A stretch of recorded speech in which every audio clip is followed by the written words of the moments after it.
Dito na si Attorney Jimmy Bondok, guys. Attorney na, at andito na yung pag-asa ng sambayan ng Pilipino.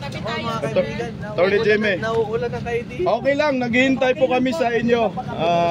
Kamusta po ang pag-file ng kandidatura? Maganda at walang lubak. Yun lang naman ang aking pinagdadasal, na walang magkamali. So okay naman. It went well, and Senator Robin attended and sinamahan niya ako para endorsoin as an official campaign manager of the PDP Laban.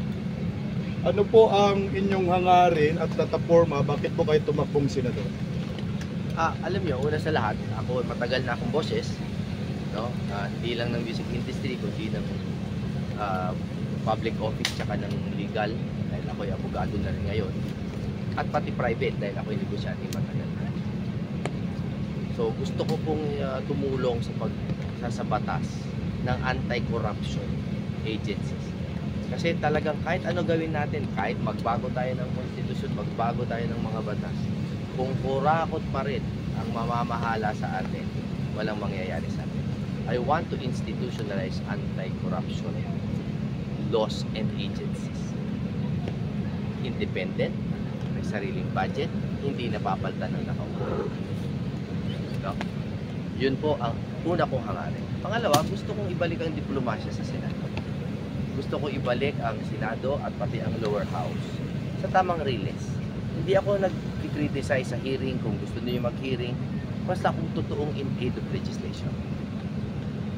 Pero ang marami pong dinidinig ngayon, kailangan dalhin sa korte, wag doon, para ibalik ang tamang trabaho ng senador, which is to make effective laws. Pangatlo, yun sa music, tsaka na natin pag-usapan. Kasi hindi ko siya minamaliit, importante siya. Malaki yan, sir. Malaki yan, kasi we will use music as an economic force. Pang turismo yan eh, K-pop, lahat, no, Hollywood. Pero hindi kailangan i-explain eh. Hindi ko kailangan explain. Tutulungan lang natin yung industriya na yun na talagang makasilbi sa ekonomiya. Vloggers kasama.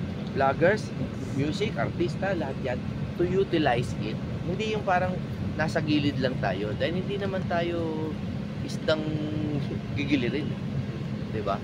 Tayo ay pwedeng maging nasa sentro ng economic forces. Asahan nyo, sir, ilaban namin kayo ng patayan, kampanya. Maraming salamat. Attorney Jimmy Bondok, ikaw po ay kilalang supporters ni Pangulong Duterte since 2015 or 2016. Kilala po natin si Pangulong Duterte na galit sa droga. Kaya nga nagkaroon siya ng war on drugs. So ngayon, under Marcos admin, medyo napabayaan. Meron ba kayong naiisip na batas patungkol dito sa paglaban ng illegal na droga sa ating bansa? Alam mo, yan ang napakahirap. Dahil hindi tulad ng mga sinabi ko kanina, ang enforcement of drug laws ay talagang is an executive privilege. Nasa executive yan eh. So, ang magagawa lang natin ay we will revisit yung mga comprehensive na dangerous drugs law kung paano pa paiigtingin at gagawing mas mabisa yung mga PDEA, no? Para magkaroon sila ng otonomiya. Alam mo, sa lahat po ng plataforma ko, lagi nyo maririnig yung otonomiya. Kasi dapat ang mga ahensya may sarili silang power to enforce, na hindi sila bastang nauutusan kung sino nakaupo. Para ginagawa lang nila lagi yung tama. So we will revisit those laws on dangerous drugs. Ikaw po yung pang-apat na kandidato ng Senado sa Senado ng PDP Laban. Alam na ho ba ni Pangulong Duterte na nag-file ka na ngayon ng COC? Wala pong ini-endorso ang PDP na walang basbas ng ating leader na si Pangulong Duterte. As a matter of fact, si Robin ang mismo nagsabi sa akin, si Senator Robin, sabi ko, Idol, maraming salamat at kahit iba yung araw ng fighting ko, nakadalo ka. Sabi, ay, utos ito ni Pangulong Duterte. Yun. Galing. So I'm very honored. Ano po ang mensahe ninyo sa lahat ng mga taga-suporta ni Pangulong Duterte at sa mga mamamayang Pilipino? Babawiin po natin ang gobyerno ito.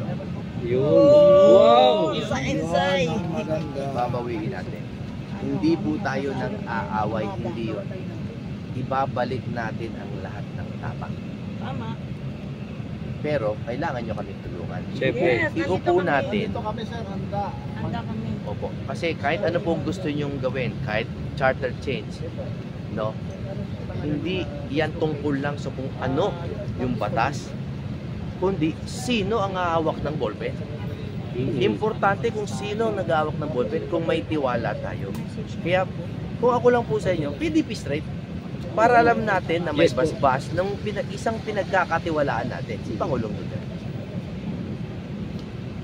Katunayan, attorney, lahat kami, yun ang sinisigaw namin eh. Kami mga DDS vlogger, ang sinisigaw po namin, straight ang PDP laban. Straight talaga Straight. yan. Straight. Wala kaming bablanko. Ito ang i-kontra nila sa inyo. Sasabihin nila sa inyo, pag nag-PDP straight ka, bulag ka, sumusunod ka lang. Yan ang lagi nilang sasabihin. Pero ang sagot lang doon, napakasimple. Ang tiwala namin na kay Duterte. Yun. Kaya pag alam niya, na vet niya na, nasuri niya na, nakilatis niya na, yung mga kandidato, ibig sabihin, vet niya yun, Yun. alam niya na gagawin yung tama. Diba? Kasi kung sa media lang tayo makikinig, walang mangyayari sa atin. Correct. Attorney Vote straight. JB, last na lang.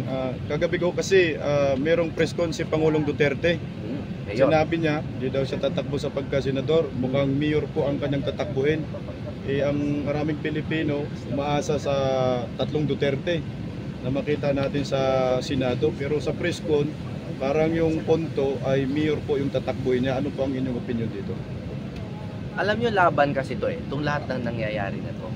At ako, kapag nanonood halimbawa ng boxing, minsan gusto ko sabihin, ito ang isuntok mo. Ito ang isuntok mo. Pero hindi natin alam kung ano yung kinakaharap niya. Kung bakit siya gaganto, kung bakit siya gaganon, hindi natin alam eh. Pero ang nagpapasimple sa buhay ko ay nagtitiwala ako sa desisyon ni Pangulong Duterte.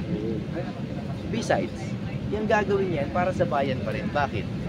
Ang huling proteksyon natin sa Mindanao ay Davao. Pag yan nawala sa kontrol ni Pangulong Duterte, mate-take over na ng mga kalaban yung buong Pilipinas, Luzon, Visayas, Mindanao. So palagay ko lang, ito hindi ko pag-uusap sa kanya, sa palagay ko lang, sinisigurado niya muna na matibay pa rin yung ating Mindanao na hindi nabibili. So I believe in him, I trust him, he is the wisest politician we will ever have. Okay, ito, isa na lang, Attorney Jimmy Bundok. Ang mga Pilipino kasi nakilala kang isang singer, minsan nagiging artista ka rin. Pwede po nyo bang ipakilala kung sino na po ngayon si Attorney Jimmy Bundok at ano ang kanyang educational background at ang pagkatao niya? Alam nyo, the short answer is, mula noon hanggang ngayon, ako naman po ay boses. Hindi lang sa pagkanta, ngunit pati sa mga social civic groups, sa eskwelahan. Ako po ay graduate ng Ateneo de Manila University, ABCom. Ako po ay honors class buong buhay ko. Hindi po yan paghahambog, sinasabi ko lang po. Pero ang puso ko po ay napunta talaga sa pag-awit dahil importante po sa akin ang pagpapaligaya ng tao.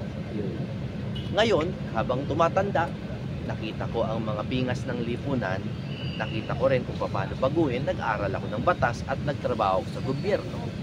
At ngayon kung ako'y abogado na, kasama ng aking karanasan bilang karaniwang mamamayan, singer, negosyante, pag pinagsama-sama ko po lahat ng karunungan na yan, palagay ko, mas magiging epektibong boses po ako. Isa lamang naman po sa 12 na ihahalal nito. So ang pinapangako ko lang po sa inyo talaga ay napakasimple. Yung boses nyo ay maririnig. Salamat. Maririnig. Kasi po, ang problema sa lumang politiko, hindi lahat, ay marami na pong may hawak ng boses nila. Sa akin wala. Wala pong may hawak ng boses ko. Wala pong bahid ang aking boses. Sana po, magtiwala. Attorney, masingit ko, what particular law you ought to change or to add po? Una sa lahat, yung sinabi ko nga kanina, kailangan natin gumawa ng anti-corruption na body. Importante yun eh. Kasi nga, kuminsan gumagawa tayo by executive order pero not by Republic Act. So ang nangyayari, pagpalit ng administrasyon, nawawala ng bisa yung mga anti-corruption na mga komisyon o ahensya, kung ano pa man ang itawag ninyo. It has to be by law. Kailangan may kasarilan, may sariling budget. Kasi inuulit ko, kahit anong gawin nating pagsisikap, hanggat may corruption, hindi tayo ulit. Attorney Jimmy Bundok, open ka ba sa parusang bitay laban sa mga kurakot sa gobyerno at mga sindikato, mga sa droga? Ang puso ko, gustong-gusto talaga yan dahil galit ako sa kurakot. Pero bago tayo umabot sa pagpapatupad ng isang napakasibir, kumbaga, na penalty, we have to make sure na maayos lahat ng ahensya, na walang nagkakaroon ng maling hatol, hindi nagkakaroon ng mga persecution instead of prosecution. Kaya importante talagang maglinis tayo. Maglinis muna ng mga batas, ng mga ahensya, para pag ibabalik na natin ang death penalty, kasi suspended lang naman ang death penalty. Correct. Para ibalik yan sa usapan, no? Sigurado tayo na hindi magkakaroon ng wrongful prosecution. Di ba? While I agree na may mga tao na talagang karumal-dumal ang mga ginagawa at dapat talagang wala na sa daigdig na to, kailangan din that the state does not commit crimes against its people. Attorney. Maraming salamat po, Attorney. Attorney, pwedeng magtanong. Opo. Halos araw-araw po nakikita po namin yung missing person sa Facebook. So pag nakapasok po kayo sa Senado, how do you going to respond po? Again, ang difficulty sa mga ganyan is that's a police matter in that executive decision. Yan po ang palagay kong dapat hinihiring. Hindi lahat hinihiring eh. Pero yung mga ganyan, dapat ihiring sa Senado para makakreate tayo ng legislation na talagang papaigting ang mga kapangyarihan ng mga pulis para maiwasan yung mga ganyan. No? So, ako po, mananawagan din tayo bilang senador, at least mananawagan tayo sa executive na gawa naman nila ng solusyon. Pero palagay ko, yan ang dapat ihiring, yung mga ganyang sitwasyon. Attorney, last na po, ano po masasabi mo sa mga kalat na ginagawa ng Congress ngayon? Sa mga Mga kalat na ginagawa Kalat. ng mga congressman po ngayon. alam nyo, ang tulad kong sinabi, tao lang ang congressman. Hindi perfect. Minsan nalilihis. Pero Congress as a body, hindi pwedeng malihis. Congressman pwedeng malihis. Pero Congress as a body, hindi dapat nalilihis. Hindi dapat din kontrolado ng ibang sangay. No? Kaya gumugulo. Kaya kailangan ang Congress, whether lower house or upper house, pareho namang Congress yan, ay dapat bumalik sa pangunahing trabaho nila, which is to make laws. Hindi mag-grandstanding, hindi para gumawa ng PR, gumawa ng batas. So, sa tanong mo, ang akin lang ay dapat kayo, taong bayan, paalalahanan sila. Kasi may connection naman kayo sa mga district congressman nyo or party list eh. Kayo po din ang magsabi sa kanila na itigil na yung mga wrongful na mga pagdinig. Attorney Jimmy Bundok, hindi ito masyadong napag-usapan sa Senado at hindi yata pinapansin ito sa Senado. Baka nabalitaan nyo po yung Marcos admin, nagbenta na po ng 25 tons na ginto. Kinumpirma po mismo ng Bangko Sentral. Kung sakaling papalarin po kayo, pag-usapan kaya ito sa Senado? Again, executive. Kaya dapat nag-iingat talaga tayo sa hinahalal natin. No? While we do want the President to succeed, gusto natin yan. Gusto natin siya mag-succeed. May karapatan din tayo magtanong kung bakit binibenta ang yaman ng bayan natin, kung kailan naman ang mga advanced countries ay bumibili. Bakit tayo nagbebenta? Hindi naman masamang magtanong at hindi sana nila masamain na nagtatanong tayo. Kasi sa lahat ng press releases, wala pa akong nakita na katanggap-tanggap na dahilan. So hanggat ngayon, wala pa akong nakikita dahilan. I'm still open. Sana makorek nila ako. Pero right now, bigyan naman nila ako ng dahilan kung bakit binenta while other countries are buying. Yun. Okay. Pasok na. Galing. Yun lang. Yun lang ang tanong ko. Doon natin wakasan. Okay na. Okay. Okay, maraming salamat. Galing. Pwede bang kunan nyo to? Kasi ito po yung papunta sa jimmybondok.com para mas madali. Sige po, attorney.